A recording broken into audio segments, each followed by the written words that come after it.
So this is the boat driver that was assaulted by that honorable member that claimed that he's a senator. The reason why I say that claimed that he's a senator because I discovered this morning that that man is not a senator. So this is the guy that I assaulted. Now, we have seen the video, we saw all what transpired, we saw the horrible things he said to you, we heard him call you monkey, rats, all the derogatory things he said to you. Now the question is, what happened after that video? Please. Okay, so after the video, he called some police officers. I don't know the division they were assigned to.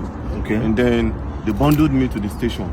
I wanted to drive the car. They said, no, I should not drive. Okay. So two sat beside me and I was in their middle. Okay. And then they drove me down to the station. Okay. When they drove me down to the station, they said I should go inside. As I had calls, they didn't allow me to take my calls. Okay. So they were not asking what happened. They didn't ask me. They were asking people that were not there, the police officers. And then the police officer quickly said, I went to Honorable's house and I was fighting the Honorable. I kept mute. Did you show them the video? I have not shown anybody the video as at that time. Okay. They've not even the security person that came to bear witness as at that time have not seen the video. Okay. As at that time. Okay. So they now referred us to crime, that we should go to crime.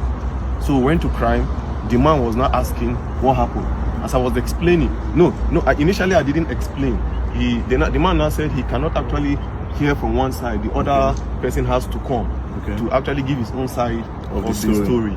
And then the police officer said, when they said I fought him, they now said no, they should go and bring the man. Immediately his security man now called him, and they passed the phone to the IPO that was in charge of the case. And then the IPO was now talking to him on the phone and stepped out of the office where we were. And after some time he came back and said he wants to go and do investigation at the Honorable's house. Okay, the IPO left you at the station and said he wants to go. Which station was this? Metama police station. So it happened within Metama? It happened within Metama. Okay, so the IPO left you at the station and went to the Honorable's house. Okay. And then after, they kept me there for over 2 hours. I was behind, I was at the counter. I was not detained though. They kept you behind the counter? They kept me behind the counter. And then after 2 hours plus, he came back. And then he was now like, why did I record the video? Why did I now change He was not trying to change the narrative. And I asked him, is there a part of the law that says I cannot record what somebody is doing to me? He was becoming a threat to me. And I had to take evidence so that people will know where I am. By this time, was the honorable member there? He wasn't there. He was at home? He was at home. So then I gave me a form to fill, to write my own statement as to what happened. As I was writing, the honorable I came. And then when he came, he started talking and he was shouting. Even at the station? Even at the station. He was calling you names? Calling me names. Like, I still kept mute and I was looking at him. So my colleagues were talking to him. Me, I've already had my own fair share of trauma from him. I don't want to actually have any engagement or any encounter with him. I just went to one corner and I sat down. And I was listening to everything he was saying.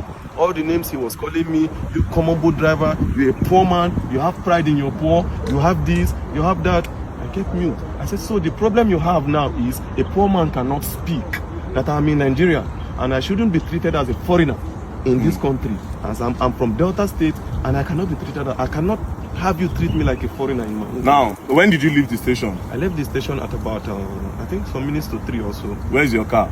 My car is still at the station. So the police collected your car? They collected my car. And you left the station this morning? Yeah, I left the station. Was the honorable member detained? He wasn't detained. They let him go? They let him go. That's really, really sad. Now, I want to ask you a question. The woman that sent you that message, do you know her name? I didn't know her name per se. Do you know her business name? I don't know her business name. It was a request. But I think I checked from my boat app. I think the last request that came in when I tried calling from the app, it was, I think, Gloria. Gloria? Yeah. Because she said something in that video. She said something like, and do you know who he is? She was also supporting him. That's why I'm asking you that if you know who she is. Now, what did you go and deliver to him? What even really happened? Just give me a brief summary of what happened before that video. Okay, before the video, I actually got a request on boat. Okay. Right? I was closing already because I needed to resume work this morning at 8:30. Okay. So I was closing at 9:10. I said, let me just quickly go home so that I can have enough rest. So I got this request to Metama. I felt it was a normal request. And then she told me, no, that it's not a request, that I'm picking something up from a garden.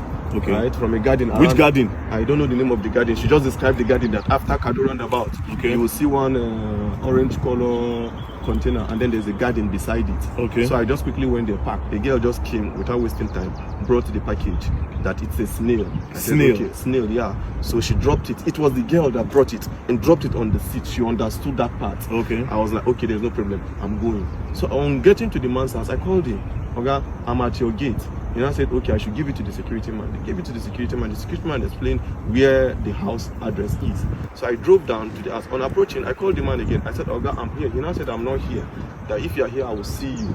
So I drove. He now said I should park beside one car. When I parked beside the car, I saw him, but I didn't know he was the one. So I saw him seated few meters away from my car. So I greeted, good evening, sir. He didn't respond. Good evening, sir. He didn't respond. So I presume he is not the one that I'm supposed to deliver this thing to. Okay. And since he didn't answer, the next thing is for me to call the person that has this package. The next thing I dialed the person's number, and his phone rang. And then the next thing he was like, are you stupid? Are you mad? Are you a fool? Bring my stuff for me.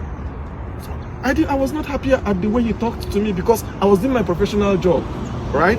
I was not happy. So I was like, okay, this thing you're saying to me, it has not gotten to it. Normally, I'm not even supposed to bring this thing to you. You are supposed to come and pick it yourself. Yeah. That was the only thing that got him angry. You are asking me to come to your car to pick my stuff? Are you okay? Do you know who you're talking to? It's okay. I can see the anger on your face, don't worry. The truth is that Nigeria is for everybody. Nigeria is not for one person.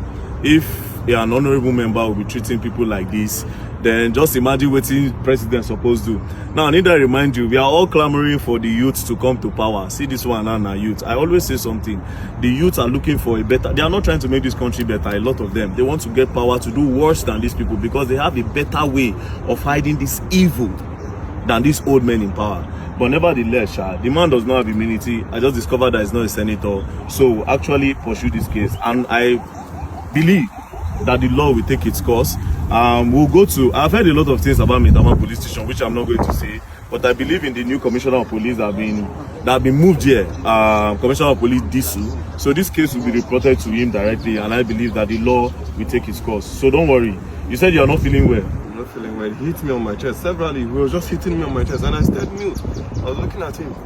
So when he was becoming much of a threat to me, initially I did not record because I didn't go there with intention of fighting. If I went there with another motive, I would start recording from the very beginning.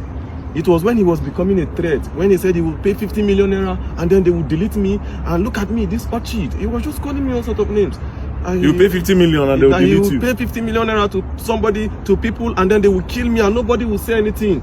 And when I noticed he was actually, this thing is becoming what I never expected, I quickly brought out my phone and you recorded. And I started recording. Don't worry, we'll go and write a petition and we'll take it up. Oh, Allah, more they go.